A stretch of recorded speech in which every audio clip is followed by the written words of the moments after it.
Today I want to talk about converting RGB from Scart over to component. Now there are a couple of high-end scalers that you can get that are available on the market. The first is of course the Framemeister, but the Framemeister is extremely expensive, going for almost $400 these days. And there's another option too that is the OSSC, which is developed specifically by retro gamers and is a great option, but it also costs well over $100.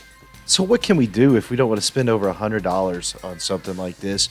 If you keep hunting through eBay, you may come across this RGB SCART to component converter. It's a lot cheaper, and it appears to be designed specifically for retro gaming. It's got RGB SCART on one end, and then the other end has component plus left and right stereo audio.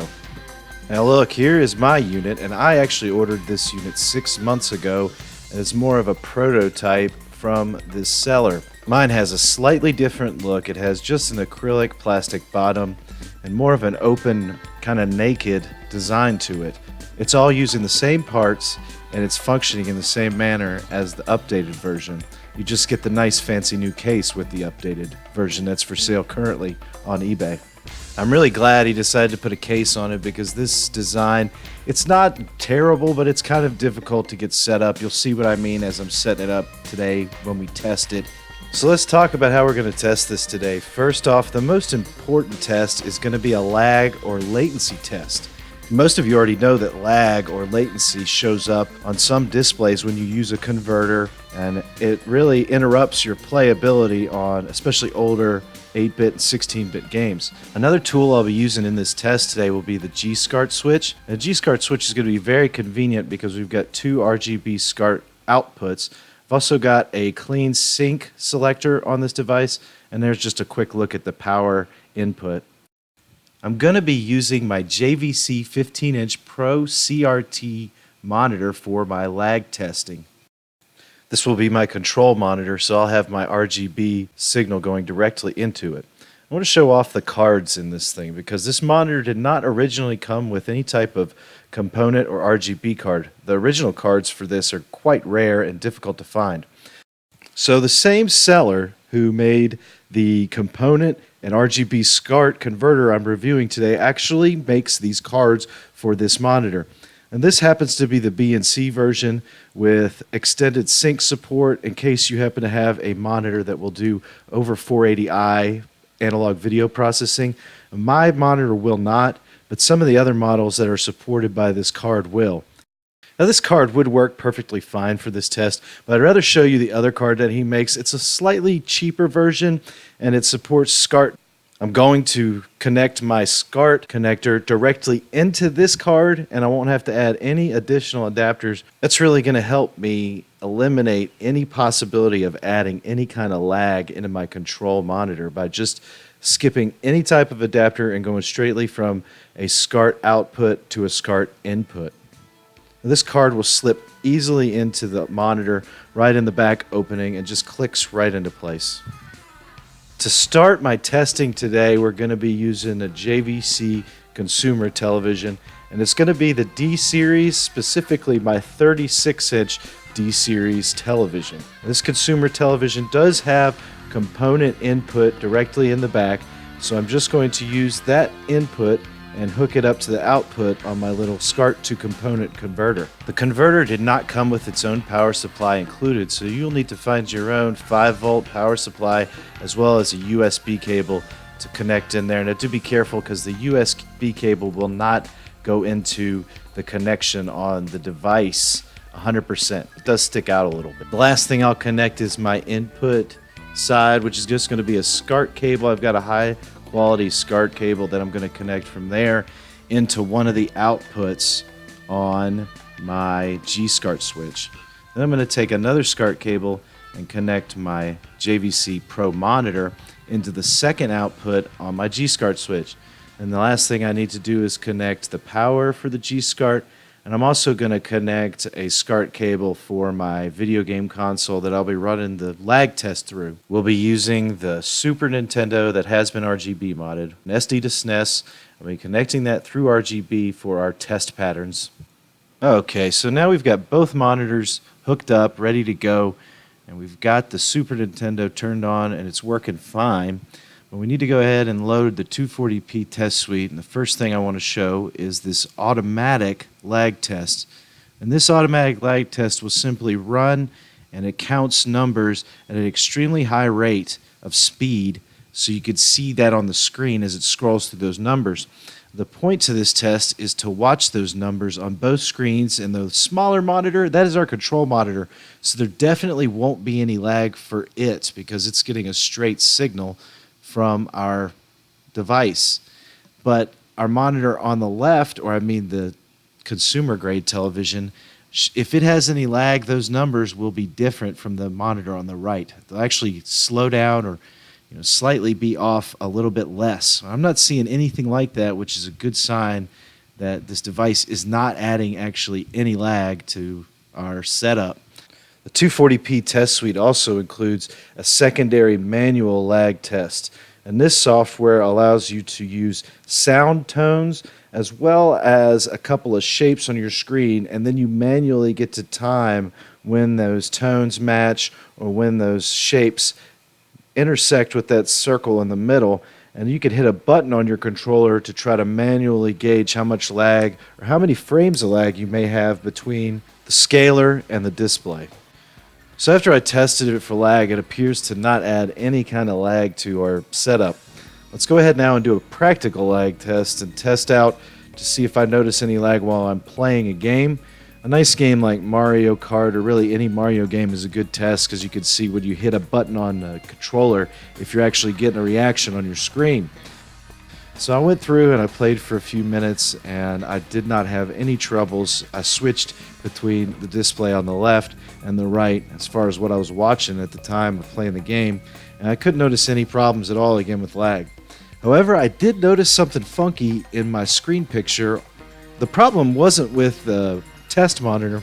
It again was with my JVC CRT television on the left. I started to notice a little bit of disruption and even artifacts showing up on my picture.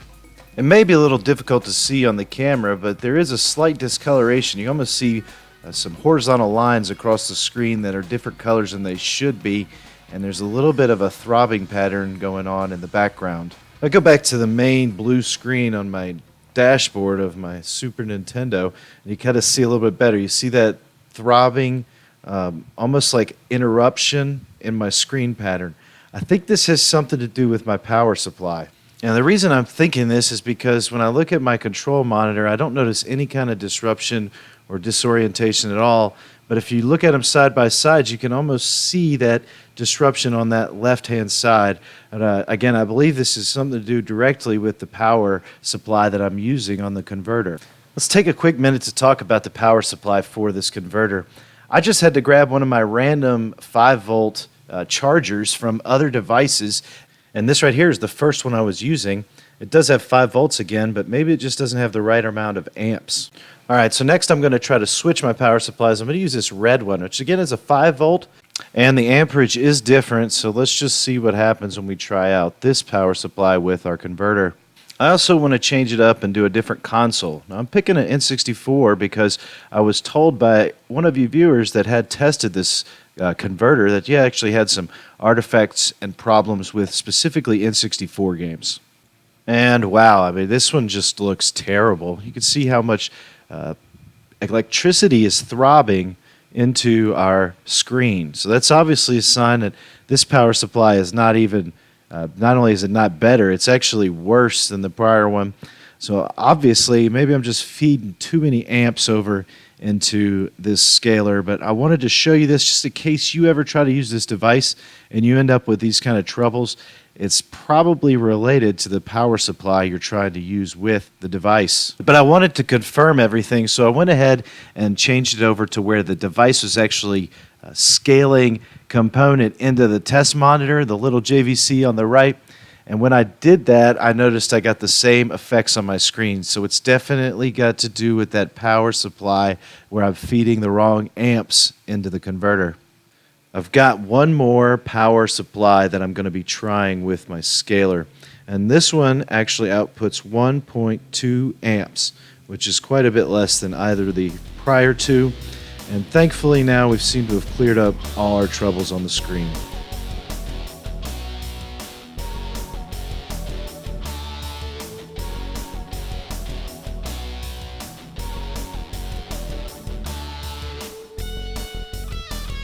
The JVC D Series CRTs are really nice CRT televisions. This tube TV has 750 TV lines of resolution. It supports component, composite, S-video, and is an all-around great consumer set.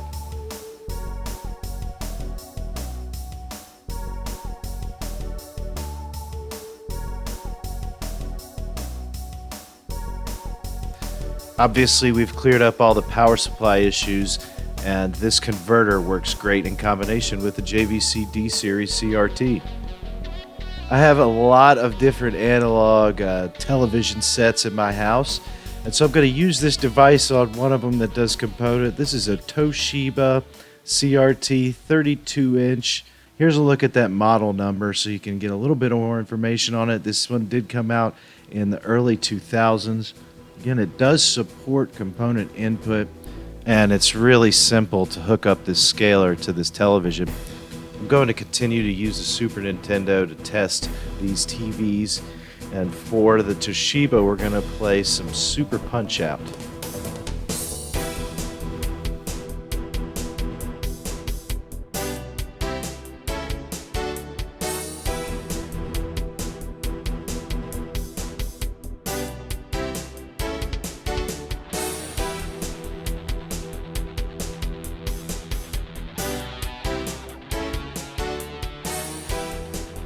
I just want to interrupt real quickly and ask you to please hit the like button for me if you're liking the video so far. Make sure that you're subscribed to the channel and leave me a comment if you have any questions about what you're seeing.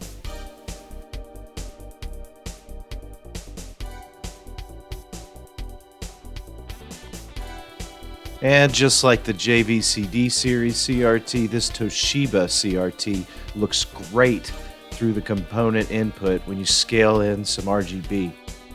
The colors appear bright and vibrant. Of course, we're not having any kind of input lag when we play, which is wonderful.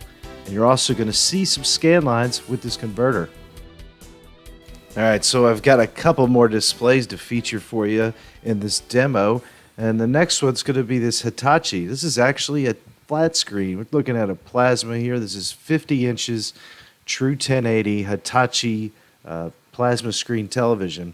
This one I personally bought in 2007, brand new, and this has been the best flat screen I've ever owned in my life. I've never had a single problem with it. You can take a look at the model number there if you want to reference anything, but it seems to handle just about any kind of digital and analog video display that you put into the television, meaning that it will still accept component, composite. It even has S-video inputs, and then it also has HDMI inputs. So it's got a nice mix of inputs, and it also will actually render or show 240p. It will not add any scan lines because that's just a feature of the CRT television. But you can see when I put it on the screen here, this is just straight from that scaler going into my component.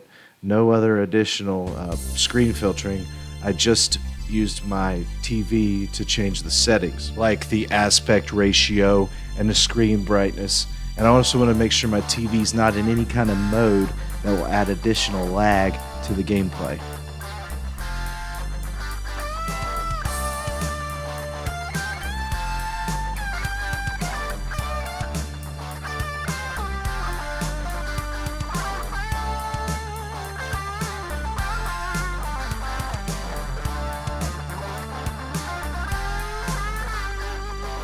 All right, I'm going to take one more second here to plug the contest and drawing that we've got going on right now. There's one on the main channel. It's open till the end of June, and the drawing will take place in the first week of July. I'll put a tag to that in the video right here at the upper right-hand corner. You can go ahead and enter the contest that way, but you can also enter the contest a second time if you are a Patreon member, and all you have to do is go in and comment on the Patreon post on the main RetroTech Patreon page. And if you want to get involved and help Retro Tech, you can sign up today for Patreon. There is a link in the description of this video. Support starts at as little as $1 a month, and it will get you access to extra contests and giveaways, as well as exclusive videos and early sneak peeks on new videos and commercial-free episodes of your favorite Retro Tech videos.